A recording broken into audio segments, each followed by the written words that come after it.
कहानी की शुरुआत योंग नाम के एक मशहूर बॉक्सर से होती है। योंग अभी सिर्फ 16 ही साल का था, पर अपनी काबिलियत की वजह से वो पूरे शहर में काफी ज्यादा मशहूर हो चुका था। एक रात मैच जीतने के बाद योंग अपने घर वापस जाने के लिए बहुत उत्सुक था, क्योंकि उसकी माँ और बहन घर पर उसका इंतजार कर रहे थे। पर जैसे ही वो घर पहुंचा तो उसने देखा कि वहां उन दोनों की लाश पड़ी हुई थी, और तभी अचानक से एक आदमी ने पीछे से उसके ऊपर भी हमला कर दिया। पर क्योंकि योंग एक ट्रेंड बॉक्सर था तो उसने बड़ी ही आसानी से खुद को बचाकर उस कातिल को जान से मार दिया। 2 साल बाद एक स्कूल में कुछ लड़के योंग की खबर सुन रहे थे कि असल में जिन लोगों ने उसके परिवार पर हमला किया था वो सभी चोर थे, पर फिर भी योंग ने अपनी बॉक्सिंग स्किल्स से उन सभी को खत्म कर दिया था, और इसी वजह से उसके ऊपर खून का इल्जाम लगाकर उसे जेल भेज दिया गया था। उसी क्लास में सोबिन नाम का एक लड़का भी था जो नया नया इस स्कूल में आया था। असल में सोबिन को उसके पिछले स्कूल में बहुत ज्यादा परेशान किया जाता था, जिससे बचने के लिए उसने अपना स्कूल बदला था, और धीरे धीरे उसे ये स्कूल अच्छा भी लगने लगा था।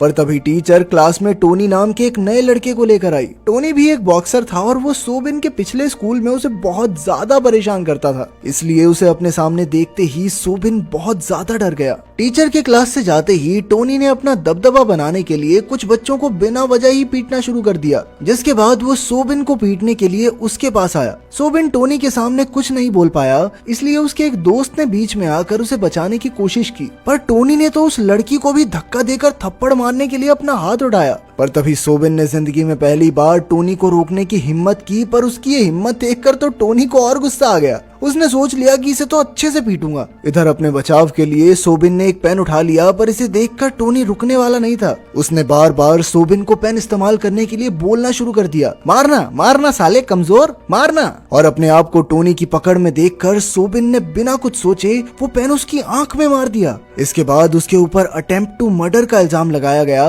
पर सोबिन कोर्ट में टोनी के खिलाफ कुछ नहीं बोल पाया, जिसके चलते उसे 2 साल की सजा सुना दी गई। कोर्ट से जेल ले जाने के लिए उसे एक बस में बैठाया गया, जहां किस्मत से उसकी सीट योंग के साथ थी। जेल पहुंचकर सभी कैदियों को अलग अलग सेल्स में डाल दिया गया, जहां सोबिन की दोस्ती मिन नाम के एक चोर से हुई। उन दोनों को एक ही सेल में डाला गया था, जहां एक आदमी ने उन्हें जेल में चल रहे राज के बारे में बताया। उस जेल में जून, आकियो और हान नाम के 3 सबसे बड़े कैदी थे, जिनमें से जून तो अच्छा आदमी था, जो आकियो और हान को बाकी कैदियों को तंग करने से रोकता था। लेकिन फिर हाल ही में आकियो और हान ने एक प्लान बनाकर जून को फंसा दिया, जिस वजह से पुलिस ने उसे एक अलग कमरे में बंद कर दिया था, और तभी से आकियो और हान सभी कैदियों को परेशान करने में लगे हुए थे। लेकिन वहाँ का सबसे ताकतवर कैदी अभी भी योंग ही था, जिससे सभी लोग काफी डरते थे। लेकिन योंग की अच्छी बात ये थी कि वो बिना किसी बात के लड़ता नहीं था। अगले दिन सोबिन और मिन चुपचाप खड़े होकर आकियो और हान के बीच चल रहे फुटबॉल मैच को देख रहे थे,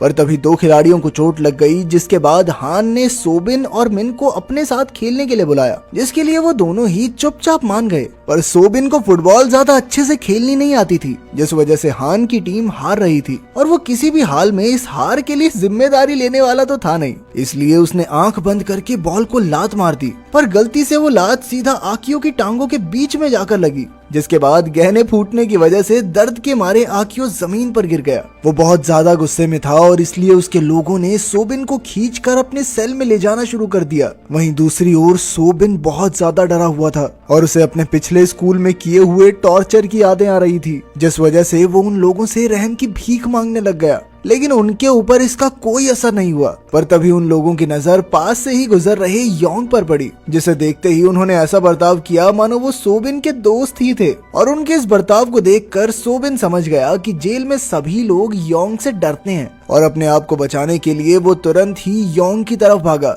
वैसे तो योंग फालतू चक्करों में पड़ता नहीं था, लेकिन अपने सामने सोबिन को यूं गिड़गिड़ाते हुए देखकर उसने उसकी मदद करने का फैसला किया। और जब आकियो ने उसे रोकने की कोशिश की तो योंग ने एक ही मुक्के में उसे नीचे गिरा दिया। जेल में सभी बच्चों को पढ़ाया भी जाता था, पर क्लास के दौरान आकियो की नजर सिर्फ सोबिन पर ही थी, जिसे वो किसी भी हाल में सबक सिखाना चाहता था। क्लास के तुरंत बाद एक गार्ड सोबिन को किसी से मिलवाने के लिए लेकर गया, और ये आदमी कोई और नहीं बल्कि टोनी ही था, जिसकी एक आंख अब पूरी तरह से खराब हो चुकी थी। साथ ही उसे स्कूल से भी निकाल दिया गया था, जिस वजह से वो अपनी जिंदगी सड़कों पर बिता रहा था, और उसका मानना था कि उसके साथ ये सब सोबिन की वजह से हुआ था, और अब वो किसी भी हाल में उसे जान से मारना चाहता था। ये बात सुनते ही सोबिन हमेशा की तरह उससे अपनी जान की भीख मांगने लग गया, लेकिन टोनी को भी उसकी इस बात से कोई फर्क नहीं पड़ा। क्लास के दौरान सोबिन की नजर योंग पर पड़ी जो उस वक्त अपनी ट्रेनिंग कर रहा था और उसे देखते ही सोबिन को एहसास हुआ कि उसके पास अभी 2 साल पड़े हैं बाहर जाने में और अगर वो अच्छे से बॉक्सिंग सीख जाए तो अपनी जान बचा सकता है। इसके बाद वो तुरंत ही योंग को अपना ट्रेनर बनाने के लिए चला गया, जिसके लिए पहले तो योंग ने साफ इनकार कर दिया क्योंकि उसे लगता था कि शायद सोबिन अपनी काबिलियत का गलत फायदा उठाएगा। पर जब सोबिन ने उसे अपने साथ हुए बर्ताव के बारे में बताया तो योंग को विश्वास हो गया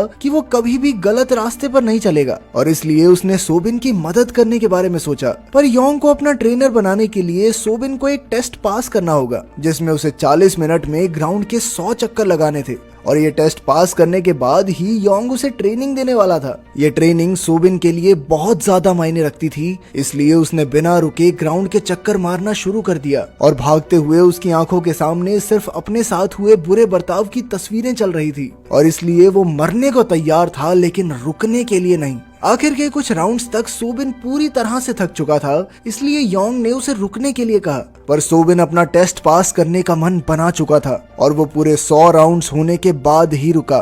तब तक वो इतना ज्यादा थक चुका था कि वो जमीन पर बेहोश होने ही वाला था। पर तभी योंग ने उसे पकड़ लिया। उसकी हालत को देखकर योंग समझ गया कि उसके लिए बॉक्सिंग सीखना कितना जरूरी था और उसकी मदद करने के लिए उसने सबसे पहले जेलर से कहकर सोबिन को अपने कमरे में शिफ्ट करवा लिया। असल में जेलर भी योंग का फैन था और वो जानता था कि योंग बुरा इंसान नहीं है, इसलिए उसने तुरंत ही सोबिन को योंग के कमरे में शिफ्ट कर दिया। अगले दिन से ही योंग ने सोबिन को ट्रेन करना शुरू कर दिया, पर सोबिन की कमजोर हालत को देखकर वो समझ गया कि उसे सोबिन पर बहुत ज्यादा मेहनत करनी पड़ेगी। उधर आकियो भी अपना बदला लेने के लिए तैयारी कर रहा था, पर तभी उसके साथियों ने उसे मिन के बारे में याद दिलाया जो उस दिन सोबिन के साथ था और वो लोग शायद मिन की मदद से सोबिन को योंग से अलग कर सकते हैं।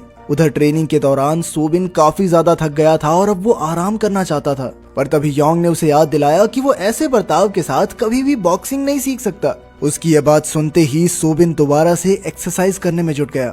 वो अगले कुछ दिनों तक ऐसे ही लगातार मेहनत करता रहा और धीरे धीरे उसके शरीर में बदलाव आने लग गया। इसी बीच सोबिन और योंग के बीच एक अच्छी दोस्ती भी हो गई थी।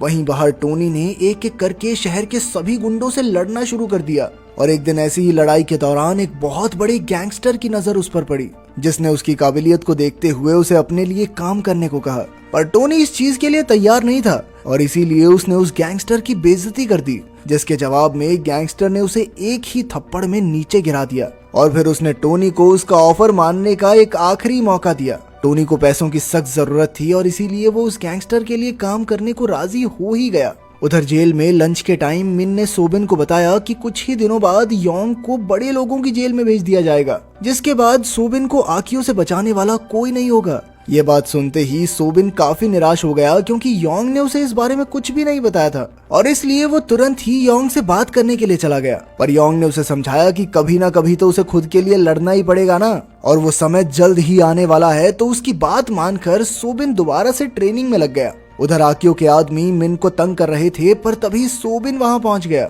और जब उन्होंने सोबिन को धमकाने की कोशिश की तो उसने अपनी बॉक्सिंग स्किल्स से उन्हें पीट दिया। जैसे ही ये बात आकियो तक पहुंची तो उसने उन दोनों लड़कों से कहा कि जल्दी जाकर उसे मेरे पास लेकर आओ। पर अब वो दोनों सोबिन की मार से इतना डर रहे थे कि उन्होंने सोबिन के पास जाकर उससे मदद करने के लिए कहा, जिसके बाद वो चुपचाप खुद ही आकियो से मिलने के लिए पहुंच गया, जहां उसने सबसे पहले आकियो से अपनी गलती के लिए माफी मांगी। पर आकियो को इस बात से कोई फर्क नहीं पड़ता था और उसने तुरंत ही सोबिन पर हमला कर दिया। पर अब ये पहले वाला सोबिन नहीं रहा था, उसने भी अपने बचाव में आकियो से लड़ना शुरू कर दिया। पर आकियो अभी भी उससे ज्यादा ताकतवर था और उसने अपनी पूरी जान लगाकर सोबिन को जमीन पर गिरा दिया, जिसके बाद सबको लग रहा था कि ये लड़ाई बस यहीं खत्म हो गई। पर तभी अचानक से सोबिन एक बार फिर से खड़ा हो गया। इस बार उसने आकियो को जो पीटना शुरू किया और वो उसे तब तक पीटता रहा जब तक योंग ने उसे रोका नहीं, जिसके बाद वो दोनों चुपचाप वहां से चले गए। उधर शहर में टोनी का डर काफी तेजी से बढ़ रहा था और वो दिन ब दिन और खतरनाक बनता जा रहा था। उधर योंग के साथ अपनी आखिरी ट्रेनिंग के दौरान सोबिन ने लगभग उसके चेहरे पर एक मुक्का मार ही दिया था, लेकिन इसी के साथ उन दोनों का साथ भी खत्म हो गया क्योंकि उसी दिन योंग को दूसरी जेल में भेजा जाना था। जाने से पहले योंग ने उसे हमेशा मेहनत करते रहने को कहा। योंग की जेल से निकलते ही जून को भी आजाद कर दिया गया, जिसका मतलब ये था कि अब जेल में कोई किसी को परेशान नहीं करने वाला था। पर तभी हान ने सोबिन को लड़ाई के लिए चुनौती दी, जिसमें शर्त ये थी कि अगर सोबिन जीत गया तो हान कभी भी किसी कैदी को परेशान नहीं करेगा। और इस लड़ाई के लिए उन्होंने 5 दिन बाद मिलने का फैसला किया। इसी बीच टोनी दोबारा से सोबिन से मिलने आया, क्योंकि जेल के बाहर तक सोबिन की ट्रेनिंग के चर्चे चल रहे थे। लेकिन वो डरने की बजाय काफी खुश था, क्योंकि अब उनकी लड़ाई टक्कर की होने वाली थी। कुछ दिनों बाद मैच के दौरान हान और सोबिन एक दूसरे को कांटे की टक्कर दे रहे थे, और सोबिन की कड़ी मेहनत के सामने हान भी ज्यादा देर टिक नहीं पाया और अपनी हार मानते हुए उसने अपने वादे को पूरा करने का फैसला किया। उस दिन के बाद से जेल में कभी भी किसी को परेशान नहीं किया गया और धीरे धीरे सभी लीडर एक दूसरे के काफी अच्छे दोस्त भी बन गए। कुछ इसी तरह सोबिन की कैद के 2 साल भी बीत गए और जेल के बाहर निकलते ही उसका सामना टोनी से हुआ, जिसने बिना कुछ बोले ही उससे लड़ना शुरू कर दिया। उनकी लड़ाई के दौरान हमने देखा कि वो दोनों ही इतने फुर्तीले थे कि वो एक दूसरे को एक मुक्का भी नहीं मार पा रहे थे। पर थोड़ी देर बाद टोनी ने ठीक पहले की तरह सोबिन को पीटना शुरू कर दिया, पर तभी जमीन पर पड़े सोबिन की आंखों के सामने योंग का चेहरा आया। वो फिर से उठ खड़ा हुआ और लड़ना शुरू कर दिया, और इस बार उसने योंग की बताई हुई एक खास टेक्निक का इस्तेमाल करके ऐसा मुक्का मारा जिससे टोनी चाहकर भी खड़ा नहीं हो पाया। टोनी को हराने के बाद